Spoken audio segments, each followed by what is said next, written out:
Hey guys, it's Danny. Welcome to another Orchid Care for Beginners episode. Today we are going to talk about what to do if your orchid starts to grow smaller leaves, smaller than the previous ones. Why does it do that? Do you have to do something? Does it mean something? Is it normal?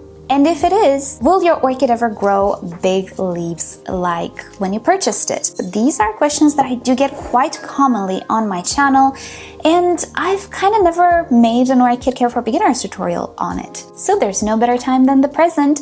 And as always, this video is sponsored by rePotme.com, who offers you everything you could possibly need to properly take care of your orchid, from potting mixes to pots, fertilizers, accessories, and everything in between. And not only for orchids, but also for other houseplants as well, such as cacti and succulents. They have them all, so I will link you to their website down below in the description as always. And also, as always, I will share with you the products that I personally think are absolutely wonderful and magical and I really like. So you'll have all of this information down below. Thank you rePotme for sponsoring this series for the past 5 years. This is the 5th year, you guys. Oh my gosh. With that said, let us get to the video. Now, I structured this video in a few chapters that I hope will make things easier because there's a bit of talking. There isn't only one reason why your orchid might produce smaller leaves, so I'm gonna try to structure the video in a few separate sections. I will make chapters, don't worry, you can skip around, but I would suggest you don't because everything is connected. So first and foremost, I will start with answering the question of why does your orchid create smaller and smaller leaves. And by the way, I'm referring mostly to Phalaenopsis orchids, but this can happen with all monopodials, such as Vandas as well, and also some other genera that are now classified as Phalaenopsis, such as Dirya or Dorites and things of the sorts. It applies to monopodials. So the reason is there is a stress factor. There is something that affects the orchid in the sense that it cannot produce enough energy for itself to sustain proper adequate growth. And in the case of Phalaenopsis, the new growth is right here in the center, in the crown. Each leaf in normal conditions should be at least as big as the previous one. For orchids that are young or keikis, each leaf should actually be bigger than the previous one since the orchid is growing towards maturity. If you have a mature orchid, each leaf should be just as big, or let's say plus minus 1 centimeter or so compared to the previous leaves. You'll always have small little stress factors throughout the year, that's fine, it's normal. But when you see your leaf is like a quarter or half of the previous leaf, there is a stress factor which you might want to think about or might want to address. Now, stress factors. They can be of multiple kinds. First stress factor is related to the roots, and I would suggest that this is the first structure of your orchid that you need to check. Check if the roots are in good condition. Most of the times, if an orchid simply doesn't have enough roots anymore, or maybe it lost all of its roots, it cannot absorb water and nutrients, so it cannot produce enough food for itself to grow to proper length. In my opinion, roots are the most important structure, let's say, for an orchid. If roots are gone, you will immediately see the leaves suffering as well. Whereas if the leaves are gone or something happened to them, you will not see the roots suffering. So the roots, in my opinion, if you look at it this way, are the most important structure on your orchid, and it's very important to keep them in good health. So first off, check the orchid roots. You might discover your orchid lost its roots due to whatever reason, case in which we need to think about why the orchid lost its roots. Maybe it has to do with bad decaying medium, maybe it has to do with inadequate medium, especially with new orchids. Let's say you purchase them in sphagnum moss, but your environment is not suited for sphagnum moss. Well, the roots might get suffocated because of all that water clogging the air pockets of the sphagnum moss. So check the potting mix because it's the first culprit, let's say, in the freshness of the potting mix. Then check if somehow you skipped watering on this orchid for like weeks. It happened to me, yes. I don't know how. Sometimes it happens to me that I skip, maybe not like a full month of watering, but I skipped like a couple of weeks. I don't know how. There was an orchid placed behind other orchids and somehow it just didn't get water. It happens, you know, we're humans, we do mistakes, we have a lot of things on our minds. Check that your orchid doesn't have desiccated roots. And of course, lastly, check if you have some pests maybe in your pots. If you're growing your orchids maybe outside on your porch or in the garden, maybe you have some snails. It depends. Depending on where you grow your orchids and your geographical location, you will have some pests that I might not have. Just check the roots and see if they're okay. If you cannot see through the pot, try to remove the orchid from the pot as much as possible without damaging the roots too much and taking a look at them. You might actually discover that the roots are just not in great shape for a reason or another, and you either need to repot and offer fresh medium or adequate medium, or simply just cut away all of those roots that started to decay and now they're affecting the other healthy roots by acidifying the environment. Anyway, it can be a chain reaction here. If the roots are not in good condition, it can be very, very common to have less beautiful leaves. And it makes sense. The less water and nutrients the orchid absorbs, the less energy it has to put into proper growth. Now, leaves. Leaves are also very, very important because they are what I like to call the kitchen of your orchid. They will produce the food under light conditions. Now, the food that they produce helps grow all of these other structures, including the leaves themselves. So if there is a shortage, you know, in the food chain, as it were, we will see it in the leaves. The roots might be just fine, but if the leaves somehow are maybe attacked by a pest, or maybe they have yellow, maybe they have burned from the sun, maybe there is some damage on the leaves, you're gonna lose kitchens. Does that make sense? You're gonna lose places where the food is created. And if you lose the places and the spots and the kitchens, you don't have as much food as you did before. Hence, there is a shortage of supply that cannot be put to good use. So the new leaves might start to grow smaller. Now, in my experience, this instance is not really all that common because typically we do see damage on the leaves very, very fast. Whether it's a broken leaf or sunburned leaf or a pest-attacked leaf, we can see the damage. But I'm saying this because if you've recently dealt with some leaf on the damage, well, how the turns have tabled. If you have recently dealt with some damage on the leaves of any type and you don't have too many leaves on your orchid, do not be surprised if the following leaves that the orchid will produce will be smaller.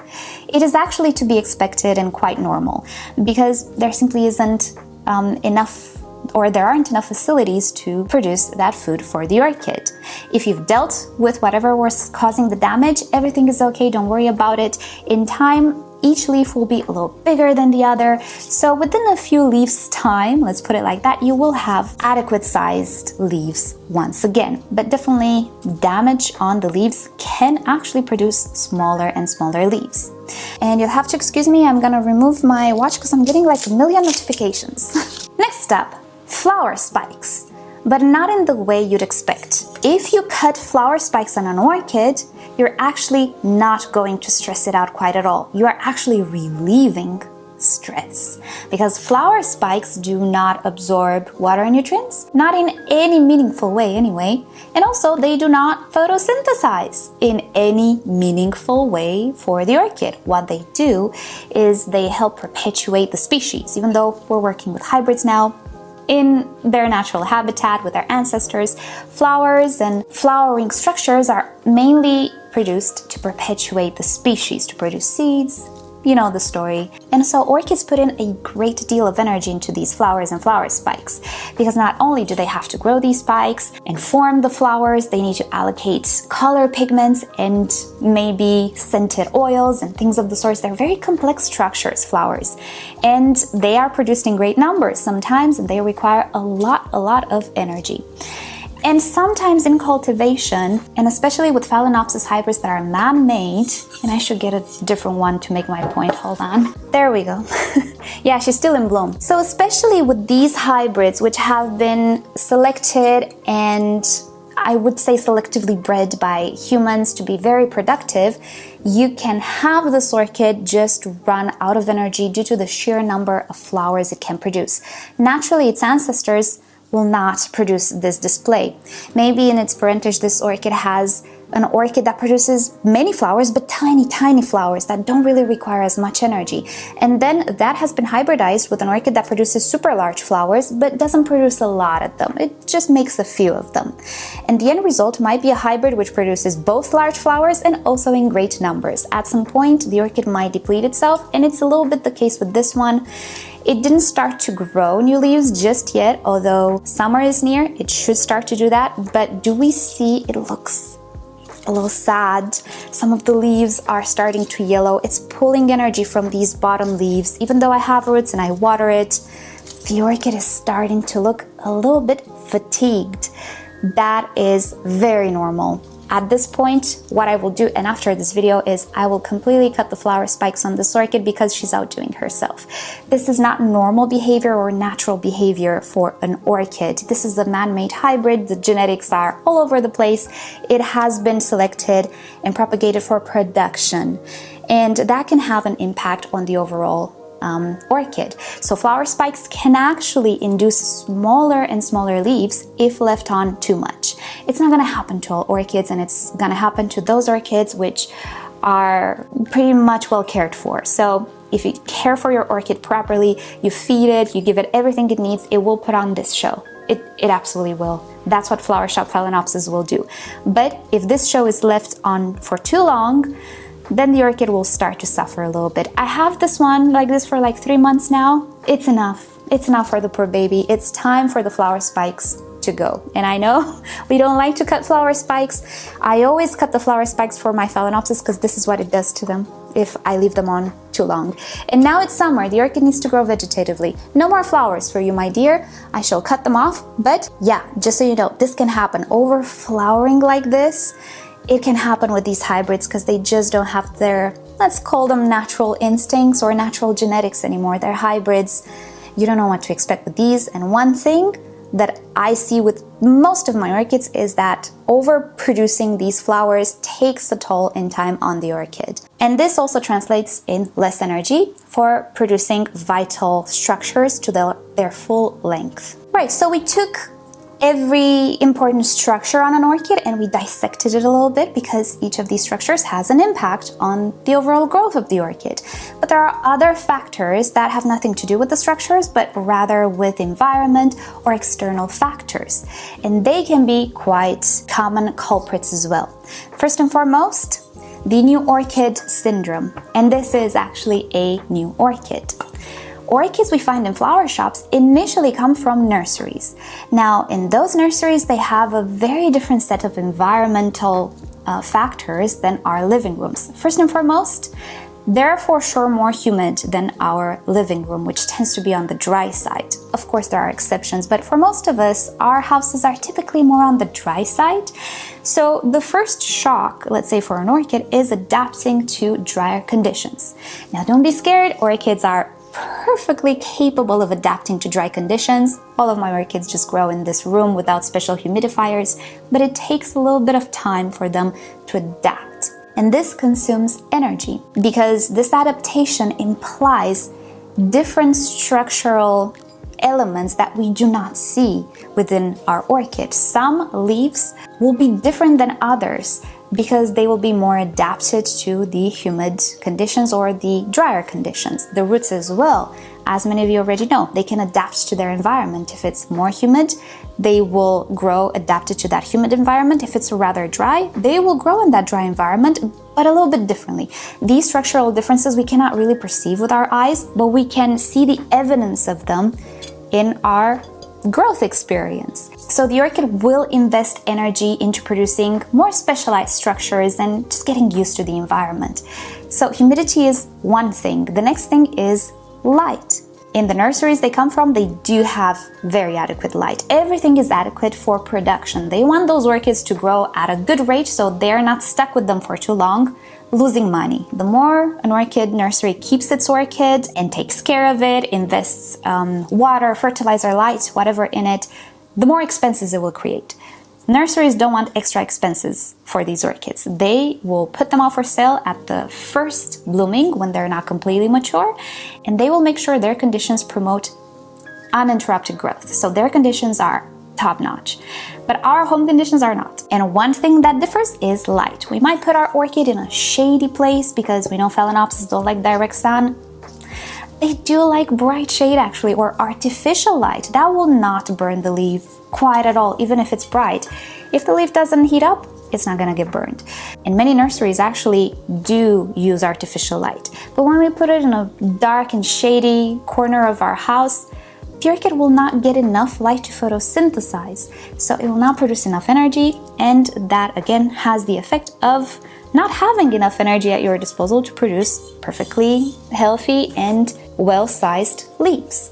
Don't be surprised if, let's say, the first set of 2 leaves or so, it's gonna be a little smaller, but if you see your orchid growing bigger and bigger leaves, then you're on the right path. So some of these symptoms can be normal and to be expected when you are purchasing new orchids. If the small leaves appear on older orchids, then yes, that is definitely a sign that something is lacking in your care, and you should kind of reassess a little bit your care of that orchid. Maybe something is lacking, maybe fertilizer is lacking, maybe you're not providing enough light, you know, things of the sorts. With new orchids, smaller leaves, it's quite normal, I would say, depending on the orchid. But with older orchids, that's where we need to pay attention. Fertilizer. We never ever skip one fertilizer or one dose, because that fertilizer assists the food production.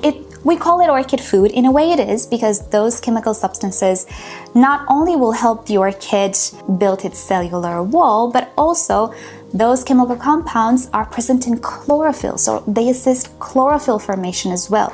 So in a way, yes, the orchid produces its own food, but it cannot do so without those nutrients that we find in fertilizers, which assist and directly take part in photosynthesis.